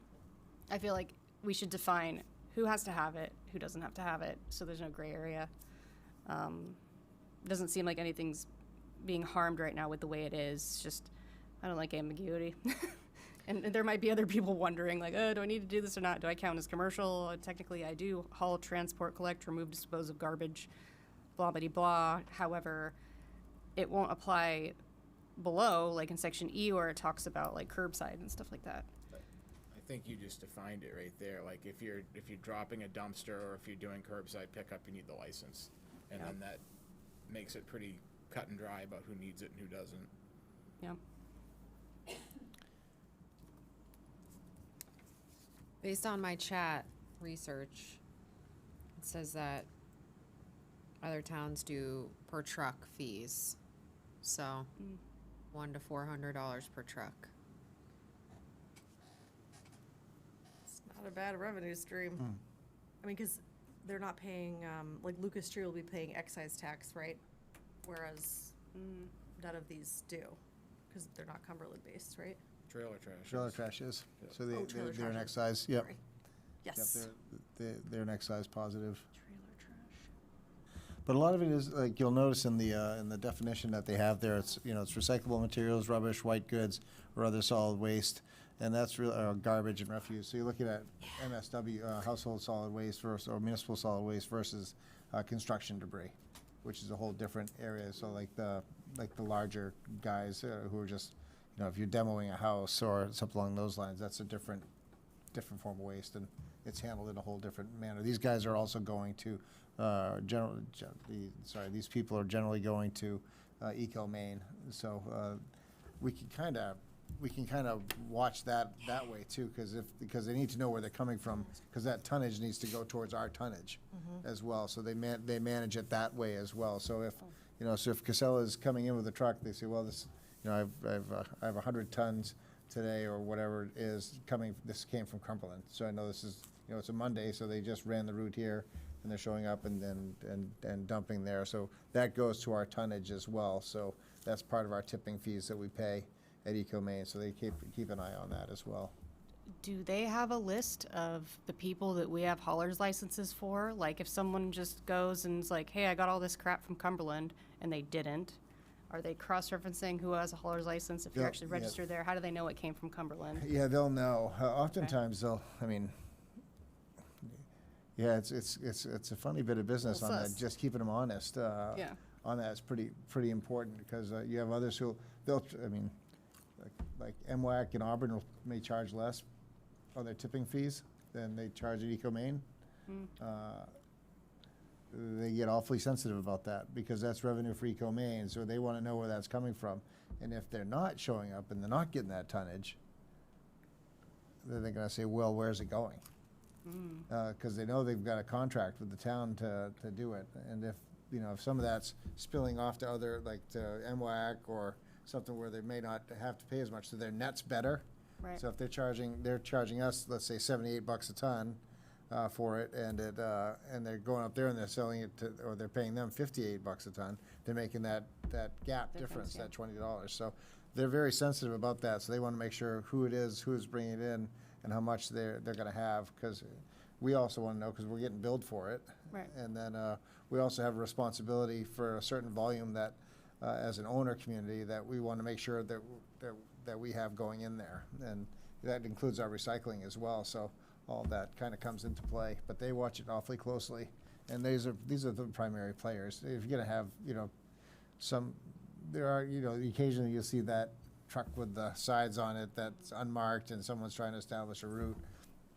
They generally don't last, but if they do, we'll find them and make sure they pay. So do we get annually or something like a breakdown of where, like what companies added to our tonnage? They can track all that. Okay. Yep. Just making sure, because if there's a mismatch there, like you're saying it's from Cumberland, you don't have a hauler's license. So, hello, you need one now because you're, citing us as where you're getting it from. Interesting. Yeah, but I learned things about waste just now. Yeah. Oh, Well done. You're welcome. It's a whole world. So I think we approve this and think about what that looks like next year. And seeing I started all the talk about trash, I'll give you a motion. Trash. Get in there. All right. I move to approve the commercial haulers license renewals for FY '27. Second. Motion and a second. Any discussion? All those in favor? Unanimous. Brenda, is that a Rice Krispie? Niche, you want to learn more? I'll take you to landfill. I thought it was your tooth. Sorry. I was scared. Okay, moving on. 26-064. To hold a public hearing to consider and act on a mass gathering permit for the Cumberland Soccer Club's Just for Fun tournament to be held September 5th and 6th at Twinbrook and the MSAD 51 campus. This is for a minor, large outdoor mass gathering, so 500 to 5,000, 4,999. The police, as well as the fire, will be covering this event if we approve it. We have their costs, which look reasonable. Just a heads up, this is split between MSAD 51 and Twinbrook. We do not have a certificate of insurance yet because it hasn't expired. Or, yeah, the current one has not expired, but we will have one before their policy renewal. This is a public hearing. Is there anyone in the public that would like to come and be public with us? All right, I'll close the public hearing. Over to council discussion. Mr. Magoon, what do you have to say? Matt, on page 4, can we just spell likely correctly? In the traffic plan? I agree. Oh, yeah. Ooh, thank you. Yep, we can do that. I've seen Likely. that one before. It's, that's phonetically spelled. Yeah. Also, I just had to look up what potable water was. Did anybody else? Potable No. water, yeah. You can You can drink drink it. I did not know Really. that. I thought it would meant to say it was a spelling error. I thought it was for portable water. But Yeah, apparently potable. potable water Potable is water can also be portable. consumption. Yeah. Indeed, indeed. Very confusing. You've been drinking other non-potable water things? Yeah. That's how you Explains a get lot. dysentery, giardia, and stuff. So it's not. We gotta get that. And apparently arsenic at Twinbrook. Don't drink it. Apart from spelling errors, any other thoughts or council discussion? Great penmanship. Very. Great. It's like a font. Take a motion if there is one. I'll give you a motion. I move to approve the mass gathering permit for the Cumberland Soccer Club Just for Fun soccer tournament to be held September 5th and 6th at Twinbrook and the MSAD 51 campus. I'll second. All right, any discussion? All those in favor? Unanimous, Brenda. Just for All fun. right, our final item, 26-065, to set a public hearing date of July 13th to consider an act on a liquor license renewal for Cumberland House of Pizza West Establishment. This is just to set a public hearing date. I'll give you a motion. I was gonna say, I got one comment. I think in honor of Bailey, it'd only be appropriate for her It's to my last motion. give this motion. Tig, don't cry. I already did. I move to set a public hearing date of July 13th to consider and act on a liquor license renewal for Cumberland House of Pizza. Second. There's a motion and a second. All those in favor? Unanimous, Brenda. They were eating some pizza. Okie dokie, Counselor Mahalik, All right. kick us off. Food pantry. Thank you, sir. Give them some money. I've noticed Route 100's moved right along, and I know it's kind of rough for the citizens up there, but it won't be long before us be done, so that'll be good. We've seen a lot of stuff on the news about rails to trails, particularly the one that affects Cumberland. And, maybe some work was done on that before I was in this position, but I don't know if it's something we want to discuss in the future and form some sort of thought on before it gets before we're put under pressure and maybe get in front of it, so to say, and make it a discussion in the future, I guess, is my only thought process. It is coming our way. We had a workshop that was televised, I think, where we went through a lot of this stuff, and as far as I know, we're the same place we were before with a lot of questions and zero answers, so interested to know. It'll be coming up in a very, very soon. Matt's been in touch with MDOT, and Yeah. we can provide lots of updated context if you would like, but I think that'll also be part of our packet. Yeah, we have, looking to try to have something either the 13th or the 27th. May shoot for the 13th. I did outreach to the state today, and the fellow that's, the staff person that's kind of leading it up, and confirmed they're available on both dates and happy to come down, so. Cool. Awesome. Want to keep that moving forward, at least as far as the conversation, and not have the council, quite frankly, have a lot of questions placed to them where the answers are, well, I'm not sure, because it's not fair for the council to be stepping in front of the questions that is, when it's not the town's project. So that's kind of, They already know all of our questions if they want to refer back to what we asked before, so.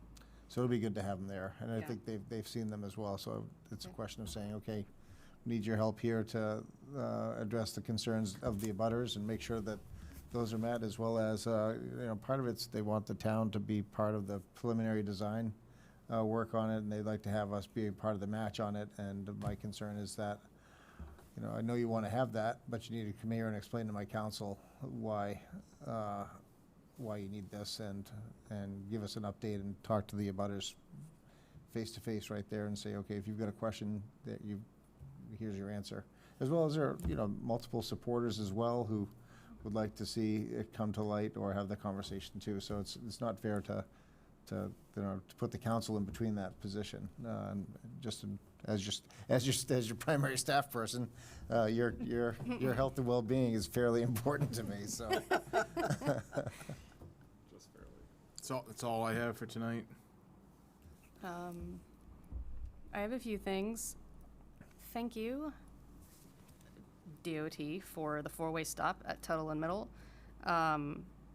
People have been learning how to drive there recently. Just a couple reminders in case it's been a while since you experienced this kind of phenomenon. Whoever gets there first goes first. If you stop at the exact same time as the other person on the right goes first, and that's how that works. And if you are both going straight, that's fine. If one is turning, you yield to the person coming through. There have been a lot of near misses there, and I think people might need to refresh their driving school skills a little bit, but it's been great so far. The other thing is, please remember that if you are on a bike, if you are a cyclist on the road, you need to abide by the laws that cars abide by. Don't be running through there all crazy on your bike, because the rules apply to you too. That's my 2 cents on that thing. And I mentioned at our council caucus earlier, but I subscribed recently to a ton of email lists from the state, all sorts of things like Department of Inland Fisheries and Wildlife, Land Use Commission, other towns, see what they're doing. And there are a couple things that are pretty interesting and important, so I thought I'd mention them. One thing is the Maine Department of Inland Fisheries and Wildlife is on the search for rusty patched bumblebees. They're rare. They haven't been seen here since like 2009 in Maine.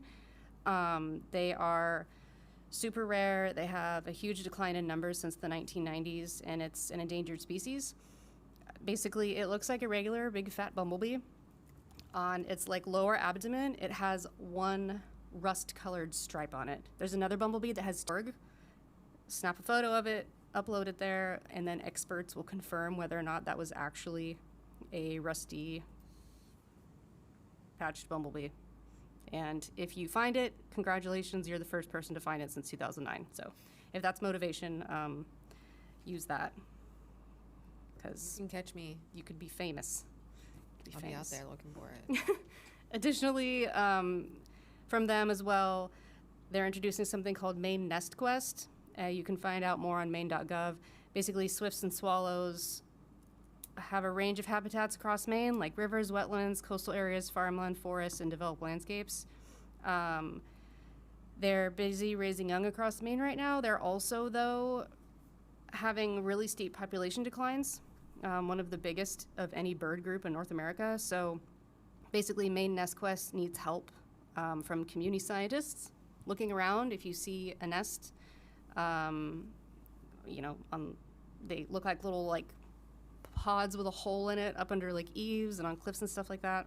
If you find these birds, you can document them on the Maine.gov website and help them do more work for their conservation efforts in the future to protect these birds. One last thing from, I forgot who, but the Northeast Dairy Business Innovation Center has a dairy processor modernization grant, which is open. If we have any farms around here who produce milk, who are looking for a grant primarily for sanitation equipment and other things needed to kind of take your stuff to scale, they do have grants. They're accepting them through August 13th. And yeah, it's for the whole Northeast, including here in Maine, part of improving quality of local production and stuff like that, which that's one of our focuses. And one of the pieces of the climate action plan and stuff in Cumberland is local food growing and food production, and that includes dairy. So yes, nedairyinnovation.com. That's where you do your grant. The end. That's it. New business. I think you all received the email that I tried to send, and then Matt said it again about our meeting with Falmouth, Yarmouth, North Yarmouth, and Freeport. I think it was, if you drill down a little bit and read through it, there's some very important things that are being discussed at that small regional group. Our next order of business is to organize a meeting of all elected officials in the 5 communities, including school boards, town managers, superintendents. I've done a little bit of exercising in my own mind and said, all right, what does regionalization look like? And I think one of the things that we talk about is inventory. What does every town have for inventory? Hard assets. What does the public works have? What does the police department have? What does the fire department have? And it extends into back office staffing. What are the assets that we have? And then the next order of business is how do we purchase better? How do we use what we have to the best possible use as a regional discussion? I think we heard on a couple of different levels tonight about concerns about lack of policing in Gray, and then the police chief talking about swapping radio frequencies. We shouldn't be doing that. We should all be operating on one frequency. I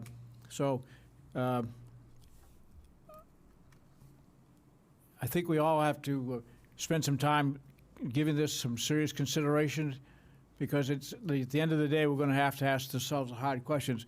Do we want to consolidate services?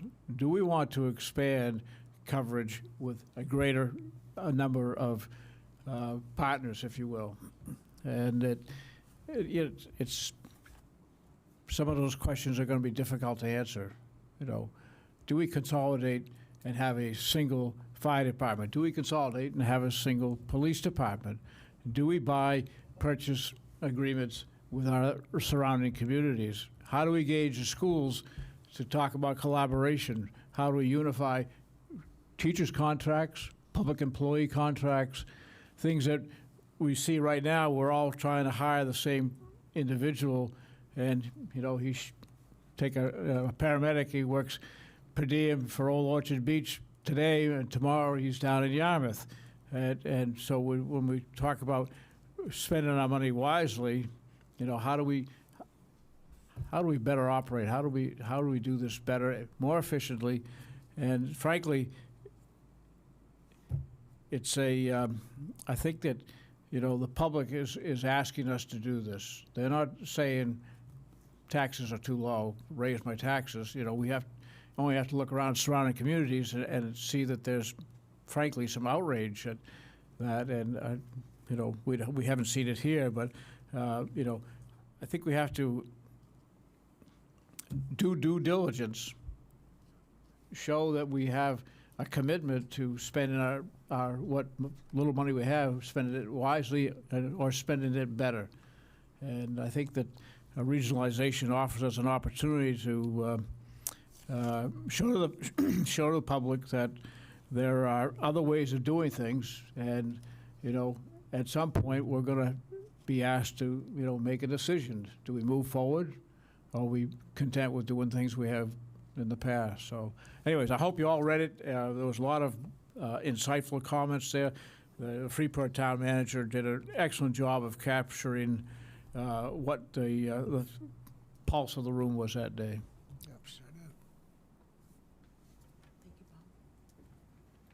Bailey? Thank you so much for all my treats and my time here. You all will be missed. And that's it. Andrew?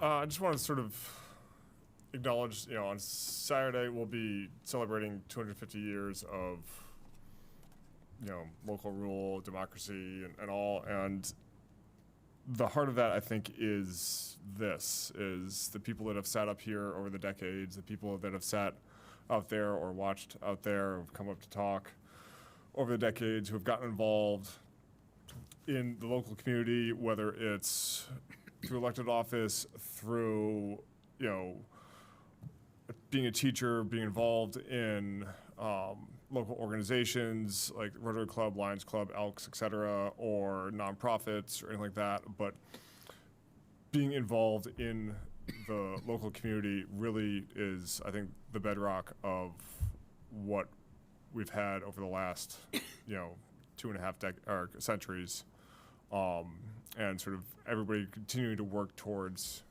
that more perfect union. We're not there. I don't think we'll ever be, you know, perfect, but we keep striving to get there. I'd just like to thank everybody that's come up here before, everybody who will be up here in the future, and will be out there being involved. And I just say, if you have the time and the ability to get involved in some way, vote. We've got elections in November. Mentioned before, it's an awesome experience if you have the ability to work the election. So get involved. So that's it. You'll be missed. That's it. I got nothing else. Try not to cry again. I just want to say thank you to everyone that came to our crosswalk dedication. Thank you to Whitney for getting us our biodegradable confetti, and I wanted the public to know that it is in fact biodegradable, that we weren't trashing Main Street. It was lovely. It was a great time. Denise would probably agree. I hope Denise would agree. Awesome. And yep, comp plan, everyone take a look at it, come to the public hearing. We're excited about it. And that's all, folks. Motion to adjourn? I'll give you a motion Sierra girlfriend. to adjourn. Second. All those in favor? Unanimous, Brenda. Come on. Come on.